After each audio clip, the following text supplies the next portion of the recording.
All right. I'm Amy T. Meyer, and I'm here with Ed Barco, and we're part of.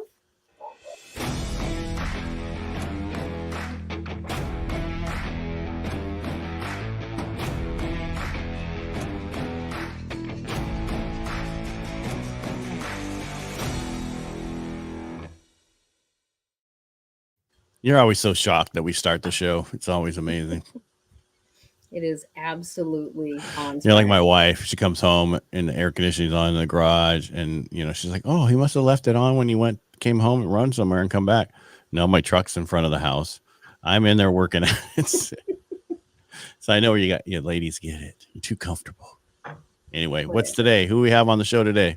We have actually a really good friend of mine named Pete, and we started hiking not too long ago, but I'm going to go ahead and bring him in and let him tell his story. All right. Hey, Pete. Hey everybody, Amy, how you doing? All right. So So we always ask, why did you? So Pete is an Army veteran. So why did you choose the Army?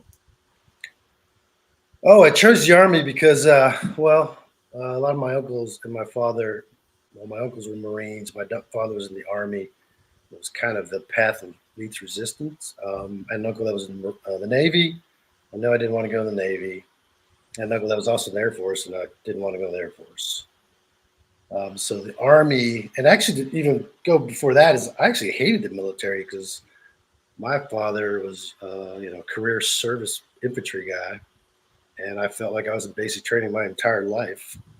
So I wanted nothing to do with the military actually until I actually signed up and went. But I chose the Army, and I chose the Army. I chose the Rangers Battalion specifically, or to go to the Ranger Battalion or a Special Operations Unit. Like when I was a young kid, I was in eighth grade, and my older cousin was in the Ranger Battalion, or early '80s, and he's 6'4", and he would run out to my house, my uncle's house, on a Saturday, and that's like 20 miles. He would just show up, and you're like, "Hey, what's going on?" It's like, "Hey," and he would hang out, and then he would go back home and run all the way back to base, like 40 miles in one day. But he was a beast, and I always thought about how he was, what kind of a guy he was. And then one day I was looking at the Sports Illustrated thing, and it had this old Ranger ad. This guy with a rope around his neck, and it's an old classic thing. And I just wondered if I could do it. And I was like, well, if I don't try, I'll never know. So my whole thought was to do 4 years, be done, and move on.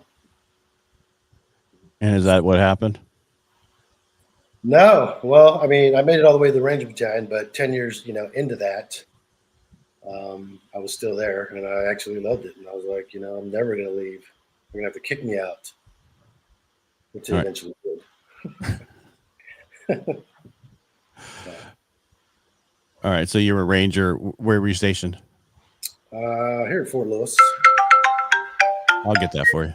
Sorry. I closed everything. Hey, can't talk to you. Bye. I thought I turned everything off, but apparently not.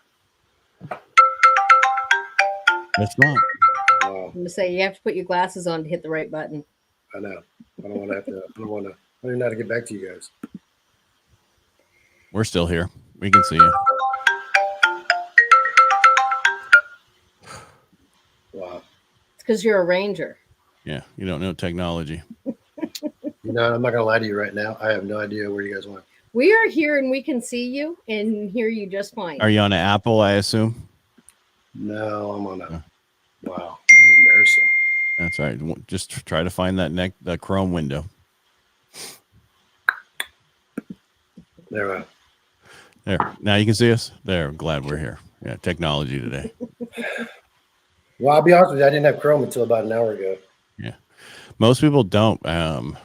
It really utilizes the computer so much they overheat. I don't know if you know that. Like Apple, they make them really hot.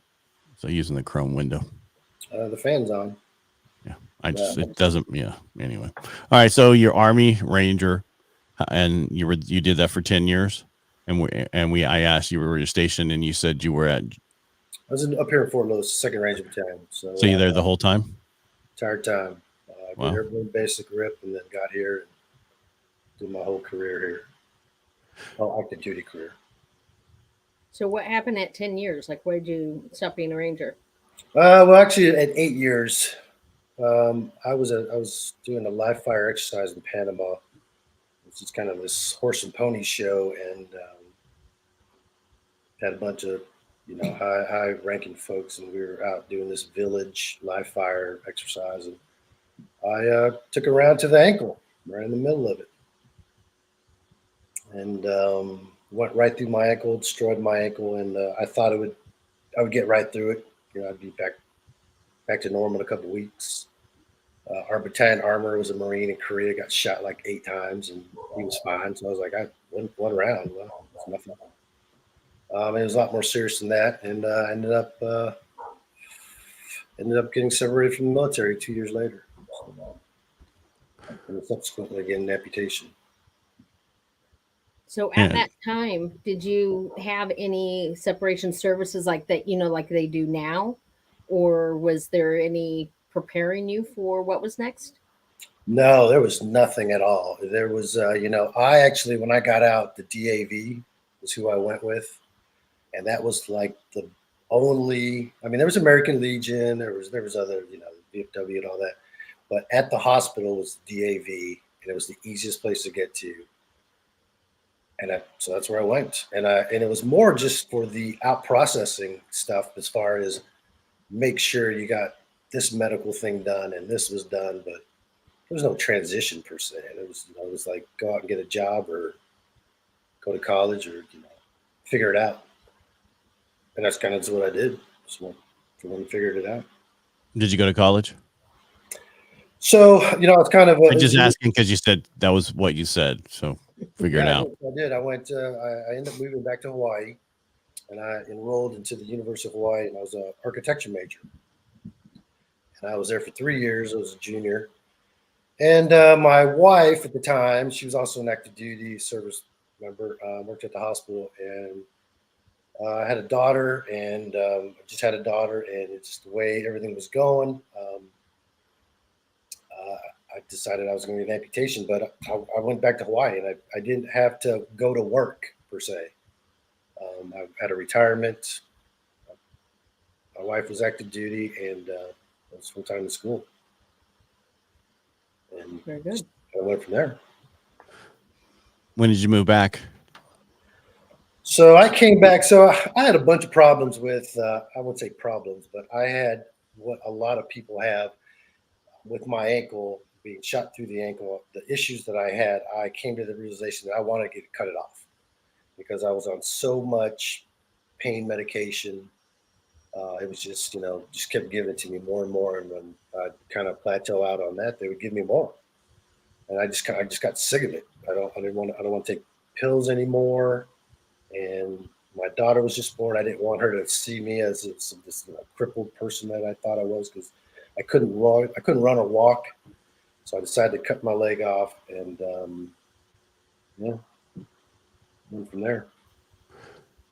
And all right, so you say that I went from there, right? Let's talk about those a little more so people understand, because a lot of people don't understand what people go through when this happens. So, can you explain that a little bit more? Well, my thoughts were that I was in architecture school. Things were going great. I had a daughter. Like I said, my daughter was just born, but I didn't see where I was going with all this. I didn't really see that I had a future in architecture just because the road was so long. And I decided, hey, there's other things going on, and Iraq was going on, Afghanistan was going on full tilt, and I knew my wife was going to get sent over there. So we made the decision to come back to the mainland, back to Washington State, where my parents lived, and I had a house already. I knew she was going to get deployed, and I kind of was going to lean on my brothers and my mother. And that's kind of, we made that decision to come back here. And it also was just to get moving on what was going on. And again, if it was like Desert Storm, it's like, oh, this war will be over in, a week, if that. So, she'll go do her thing, get some extra pay, whatever, come back, and we'll move on, tackle the next thing in life. And here we are 20 years later plus, so, whole life difference. Now, are you still married? I am not. No, I'm the what I call the American tragedy. I think I know two people that are still married from my group of friends, and it's quite a few of them. Everyone else is divorced. Hung on for a while. I mean, I was married for 24 years. I would say 10 of it was should have been divorced 10 years before that, and we just kind of tried to make it happen. And even before that, we were both active duty, so we were both coming and going, and it's always like that honeymoon phase. So when we both retired, we both kind of figured out that we didn't really like each other, I guess. It happens. Yeah, when you have to spend time with people you don't spend time with. Yeah. So how are you now with the amputee? Because you guys said you run, right? Isn't that you running something when we Yeah, well, off air before we got on? I've always felt like I was, I've always been active. And in 2000, there for a long time, my amputation, I would say, I didn't even go to the VA because it was just such a pain. It was such a hassle. I always felt like, what am I doing here? And they always made it feel like, what do you want? What now? What can we do for you? So there's a small era of time in 2008 through like 10 where I basically went to Home Depot and I would just try to ratchet stuff together to fix my own prosthetic and kind of go from there. And I at a conference that I actually just came from, I met these two service women that were part of what's called the CARE Coalition back then from SOCOM, Special Operations Command. And I had never heard about them. I was like, "What are you talking about?" And I'm like, "I'm not talking to you. You don't know nothing about what. Just leave me alone." And they kept hounding me. They got my number somehow. They kept hounding me, and my ex-wife actually put them in contact with me. And it kept going on, and I finally answered the call. And they ended up sending me to Brick Army Medical Center, SAMC, the CFI, and kind of changed my life there. I switched, got my legs fixed. They gave me a running leg, and then they asked me if I wanted to go run the Army 10 miler. And I was kind of like, wow, that's pretty far, but yeah, I'll try it. And so I started training for that, and that was 2009. So I guess it was 2000, yeah, 2009, 10 in there. Maybe even 11. I'm sorry, I kind of get my numbers mixed up, but I did the Army 10 miler, and it was probably one of the best things I could have done for myself. And I just kind of noticed that I kind of inspired other people to do things, and I just, no pun intended, just took off running with that. And that's kind of how I got into the nonprofit or helping veteran businesses. If I can motivate someone to do something because I'm doing it, and if they come back with like, well, I can't do it because of this, I'm like, well, yeah, I did that. Yeah, no, that's not a problem. I'm an amputee too, whatever. I'm hurt. I took drugs. Yeah, I got that. I'm divorced. Whatever. What do you got next? Yeah. What's your excuse? And kind of bully somebody into like, let's go. All right, you done giving excuses? Let's go. And if, kind of lead from the front type of thing is my thoughts or how I go about it. So for us who don't know you and the nonprofit, what is this? I'm sorry. You said you're into you're in the running, and you get the nonprofit and the businesses. Well, when I was after I did that Army 10 miler, I saw what the Care Coalition, and they're called Warrior Care, I believe now, what kind of stuff they did. So I was asked if I would go work there and help out. And I hate the word help, but I would go and work and take care of our wounded veterans. And so with that, there was, this is when all these nonprofits just started coming up, and it said, there was nothing like that when I first got out. There at the time in 2012, there was 48,000 nonprofits that did something for the military. And like today, you can't go anywhere without bumping into one. And I was able to speak with a lot of them, and kind of, if I don't want to say ambassadors, but help spread the word of like, hey, these groups can help you do this, or this can do this, and it just kind of snowballed from there, and to now where I helped out with a lot more nonprofits, and I just took a job with one. It's been about 3 weeks now, a month. So, Which is kind of a funny story because Allied Forces Foundation. He just became CEO of, and Oh, just the CEO of? just the CEO. Well, it's actually the executive director. But Okay, sorry, executive director.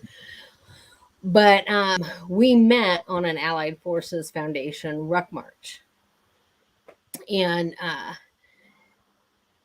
we started to march because we kind of are at the same speed, and it's it's nice to find people like our friend John Wayne Troxel will leave you in the dust. So unless you plan on run rucking, he leaves me in the dust. So Pete sticks with me. So whether he's doing that out of kindness or whatever, he sticks with me. So I like to ruck with him. And so one of our walks, we were talking about volunteering, and I asked him what he loves about volunteering. Do you remember what you told me? It had to do with the Allied Forces Foundation, what you enjoyed most about them in the beginning. The Allied Forces Foundation, to be exact, what I liked is that it was something that was very hard. It pushed people. It wasn't, like, hey, let's just go on this, nice, easy thing. The thing that I did was 54 miles in the Scottish Highlands in under 24 hours.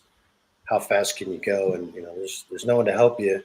I mean, there's someone to help you, like, come on, you can do it with me type of thing. But it's all individual stuff. And for me, it's where you learn, like, I either got to step it up, get in shape, get better or whatever, or let me take this to the next level and start helping somebody get to this level. If that's what you're talking about. Is that what you're talking No, about? but that sounds good. So we'll go with it. And it was actually about a certain veteran that you worked with who had like a massive TBI, and watching him push himself, and it was just a couple of miles, but just how he felt accomplished. And it's the impacts. I think it's in the relationships with other veterans, I guess, was what I was kind of going for. And yeah, so Justin Menchaca, yeah, I mean, that was that same Allied Forces walk that we did. So Justin Menchaca was a 3rd Special Forces young man shot in the head.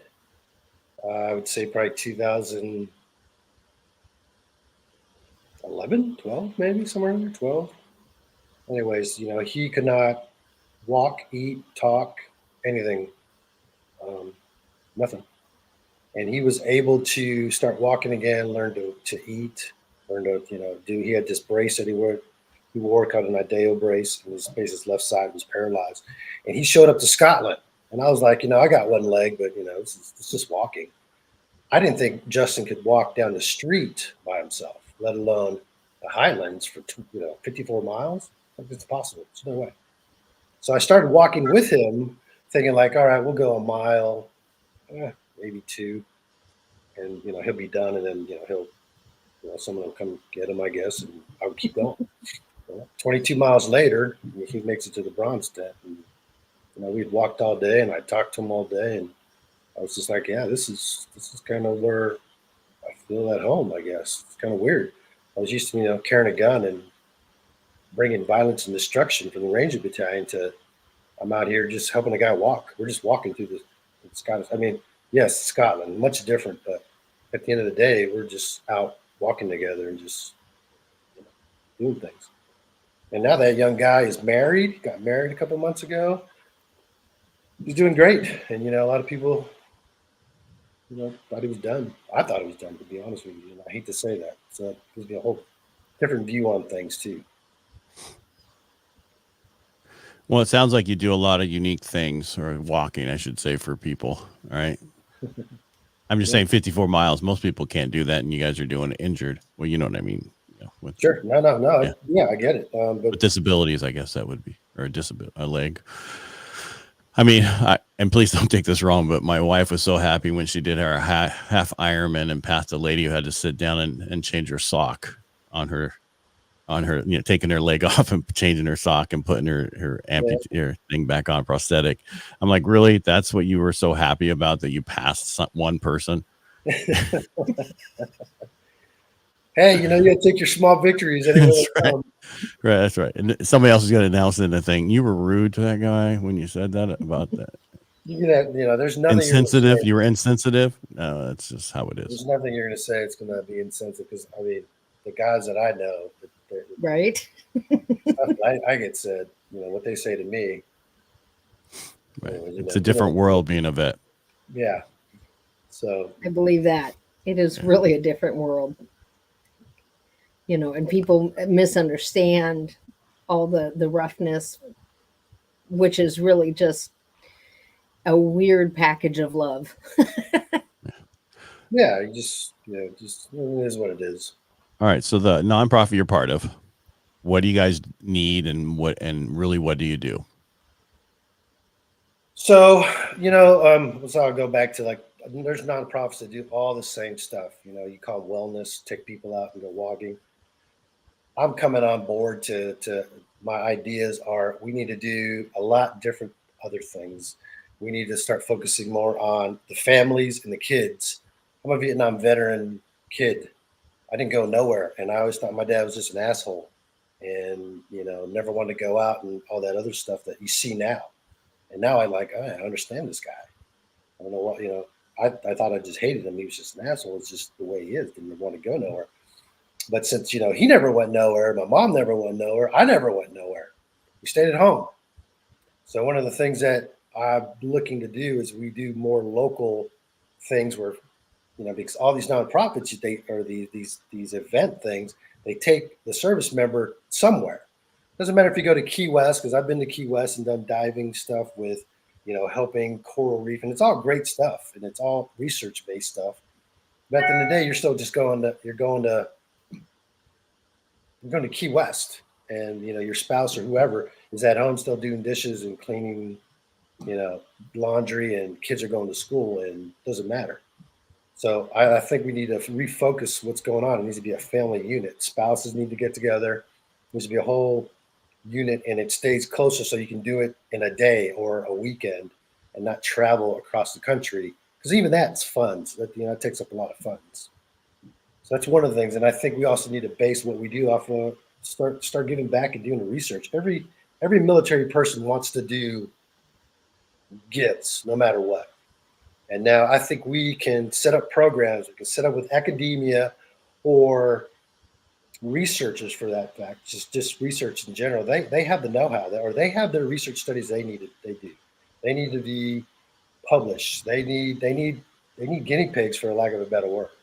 And as a military group, and this is where I like to go with other nonprofits from other organizations that, there's all these like little fiefdoms of I control this area. We do this. We're TBI. We do, we're all rowing in the same directions. Why can't we all like pull our stuff together and get to the same spot?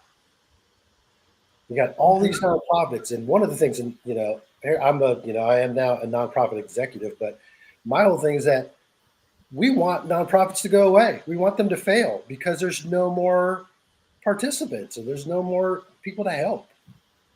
Isn't that the sign of success? We've helped everybody. We shut our doors down and we move on.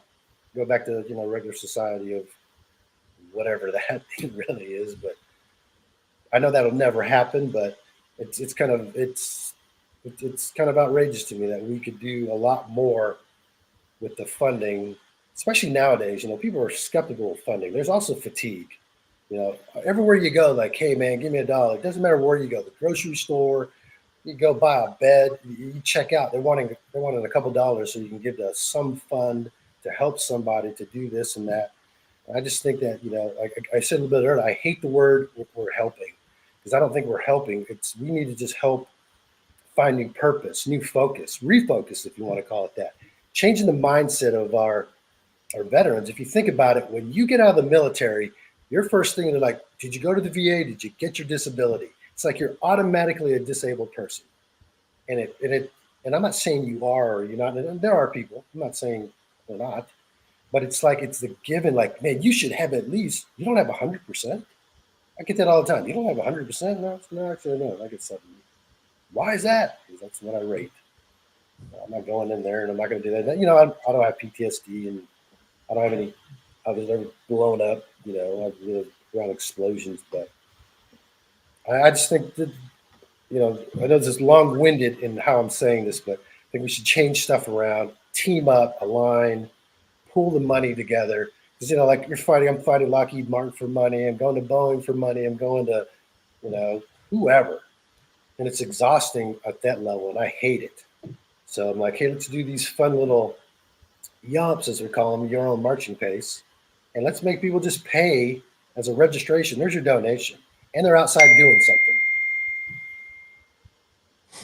something. That's what we talk about all the time. And there's too many silos and too many people who don't work, nonprofits who won't work together because they overlap a little bit. And that's not helping vets. Correct. Exactly. I mean, I get it. Everyone's fighting for, the terms they use. We're fighting for donated dollars. I get that. I also get that if you do the right thing, and when I say right thing, you're, helping the veterans, or you're whatever your mission statement is, and you're furthering the the veteran, if you want to call it that, but that even taps onto the civilian side. That's a win, right? And you can kind of move on. Well, and I think even reducing costs can be impactful. Like our ruck that we're doing on the 25th, where Blue is giving us the signs of whomever we want for at least a mile, that Pete said he would put up and take down. And we can pick from the names that we want, or we could just say whoever, is on the top stack and whatever. But that's nice. That's not now Allied Forces Foundation doesn't have to pay for it. PTSD Foundation doesn't have to pay for it. We don't, as a group, have to fundraise for it. Where Blue is donating the size they've already paid for our event. Sure. And so that's kind of where the collaborations, are impactful. But that honors them too, right? Because it's all their branding. And in every one of us here, we've all done the Piestewa Challenge. Pete has done Wear Blue Circle with me in DuPont before, all these different things. And so we can tell each other's story really well because we have good relationships. And that's what we want to continue to breed, is those types of collaborations. True. Yeah. I mean, is it going to work? Is it going to happen? I mean, I get it. Nonprofits are a business, and it's somebody's livelihood, or it's somebody's, but yeah, I'm only here for a little bit of time in the nonprofit world, or the executive nonprofit world. We'll go back and fly airplanes. We're going to call him Positive Pete. There you go. Yeah. I'm going to be here, do this, and then I'm out of here. Right. But he's one of those guys that everybody calls,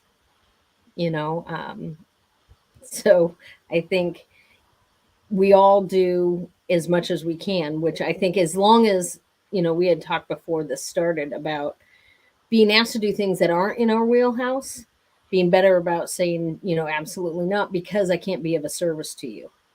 Mm-hmm. But if you find something in my wheelhouse, even if I have 100 things to do, I'll definitely do 101 if I think I can help you.